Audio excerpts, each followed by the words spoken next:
Hi అండి, welcome to Preethi channel. ఎలా ఉన్నారు? గుడ్లు పులుసు ఎలా చేసినా టేస్ట్ అండి. దానిలో ఇంకొంచెం మనం టిప్స్ యూస్ చేసామంటే ఇంకా టేస్టీగా వస్తుంది. ఇంకెందుకు ఆలస్యం, ఎప్పుడు చేసే విధంగా కాకుండా నా స్టైల్లో ఒకసారి ట్రై చేసి చూడండి. వీడియో స్కిప్ చేయకుండా లాస్ట్ వరకు చూడండి.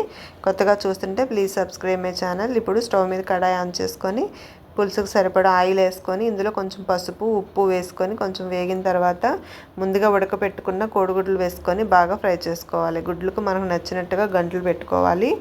ఇప్పుడు మొత్తం అంతా కూడా బాగా ఫ్రై చేసుకోవాలి. క్రిస్పీగా మనకి గుడ్డు మీద ఉన్న పొరంతా ఫ్రై అయ్యి కనిపిస్తుంది చూడండి. అట్లా క్రిస్పీ వచ్చే వరకు చూడండి. ఇట్లా క్రిస్పీగా వచ్చింది కదా, ఈ విధంగా ఫ్రై అవ్వాలి. ఇలా ఫ్రై అయిన తర్వాత జస్ట్ ఒక పావు స్పూను కారం యాడ్ చేసుకోవాలి. ఇలా కారం ముందే యాడ్ చేసామనుకోండి మాడిపోతుంది. ఇలా వేసిన తర్వాత ఫైనల్గా వేగినాక వేసుకున్నామంటే లోపల వరకు కారం అనేది పడుతుంది. ముక్కలన్నిటి విధంగా టర్న్ చేసుకొని ఫ్రై చేసుకోవాలి.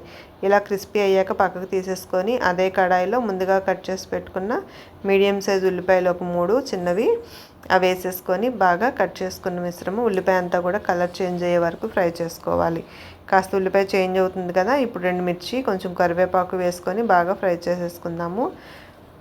ఉల్లిపాయ అంతా గ్రేవీ లాగా దగ్గరికి అయిపోతుంది. చూసారు కదా, ఇట్లా వచ్చే వరకు ఫ్రై చేసుకోవాలి. ఆయిల్ తేలుతుంది కదా, ఉల్లిపాయ అంతా కూడా ఇట్లా ఉంటే మనకి బాగా ఫ్రై అయినట్టు, కర్రీ కూడా మంచి టేస్ట్ వస్తుందండి ఈ విధంగా ఫ్రై చేసుకోవడం వల్ల.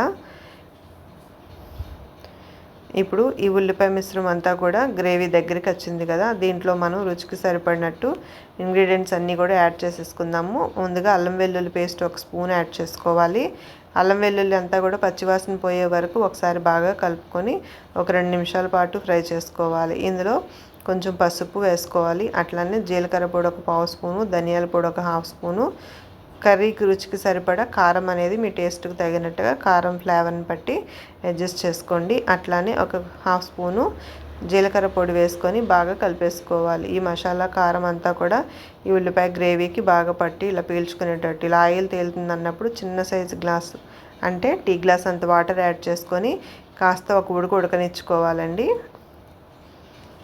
గుడ్ల పులుసు ఎప్పుడు రొటీన్గా మీరు ఎలా చేస్తారో నాకు కామెంట్ చేయండి. ఈ రెసిపీ మీకు ఎలా అనిపించిందో కూడా కామెంట్ చేయండి ఫ్రెండ్స్. ఇట్లా దగ్గర పడి ఆయిల్ తేలుతున్నప్పుడు చింతపండు రసాన్ని యాడ్ చేసుకోవాలి. మీరు తీసుకున్న కోడిగుడ్ల మిశ్రమాన్ని బట్టి చింతపండు రసం అనేది అడ్జస్ట్ చేసుకోవాలి. చింతపండు రసం ఎంతైతే పోస్తామో దానిలో సగం వాటర్ యాడ్ చేసుకొని ఇప్పుడు కల్లుప్పు కొంచెం వేసుకొని ఒకసారి బాగా కలిపేసుకొని మూత పెట్టేసుకోవాలి. చిన్న మంట మీద ఒక 10 నిమిషాల పాటు మరిగిందనుకోండి, ఇంకా మనం స్టవ్ ఆఫ్ చేసేసుకోవచ్చు.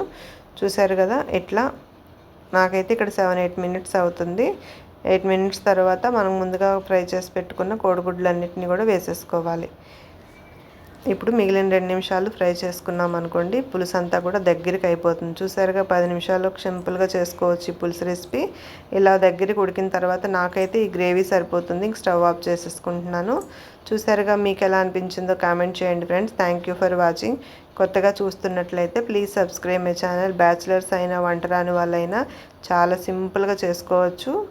ఈ టిప్స్ ఫాలో అవుతూ ఈ ఎగ్ కర్రీ పులుసుని మీరు కూడా ట్రై చేసి ఈ రెసిపీ మీకు ఎలా అనిపించిందో కామెంట్ చేసేయండి. కొత్తగా చూస్తుంటే please subscribe my channel. Thank you for watching. Thank you for your support. Thank you. Comment చేయండి, లైక్ చేయండి.